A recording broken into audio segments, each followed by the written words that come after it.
segment today called Financial Friday. Pamela McCoy of Bonafide Credit Consultants joins us now to talk about ways to stay financially healthy. And last time we talked, a couple weeks ago, we were talking specifically about debt. Had to end that conversation, so we're going to continue that going. Where we left off was something called the 70-20-10 rule, I believe that's what it's called. Kind of revisit that and what that means. The 70-20-10 rule is really a baseline for savings, and it tells you how to allocate your funds. Okay. 70% or no more than 70%, generally speaking, should be used on your living expenses. That would be your housing, your utilities, things of that nature. Okay. Then the 20% is broken down, actually. So 5% is emergency fund.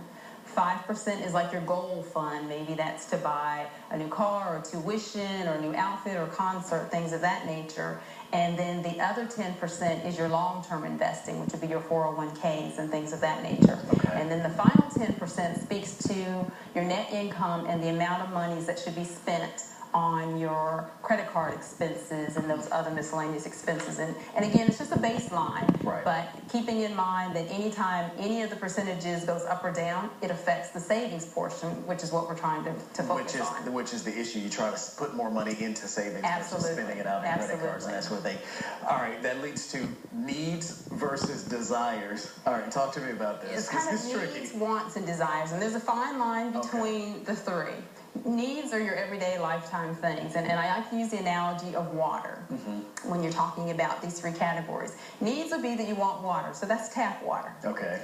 Wants would be, you want a little higher end, so then you're buying maybe the store brand water. Okay. A desire is that high-end luxury. Then you're buying Evian and the Perrier and things of that nature. Okay. So if you're meeting your needs, you can do that with the basics. Okay. And so when you're thinking of your finances, if you kind of think of it along those lines, that'll help you kind of stay on point. Okay, we'll come back to that because that's interesting. And then fiscal health versus physical health. When you're talking about physical health, which is your money, people don't really make the correlation between that physical money health versus your physical, your body health. Right. If your finances are not in order, they can actually start leading to some physical health issues. People stress, high blood pressure, ulcers, all of those things could be derived from or affected by your physical. So that's why it's so important that we spend some time getting that under control. Pamela, thank you very much. Pleasure as always. We'll see you in a couple weeks and take the next installment. I want to talk more about this whole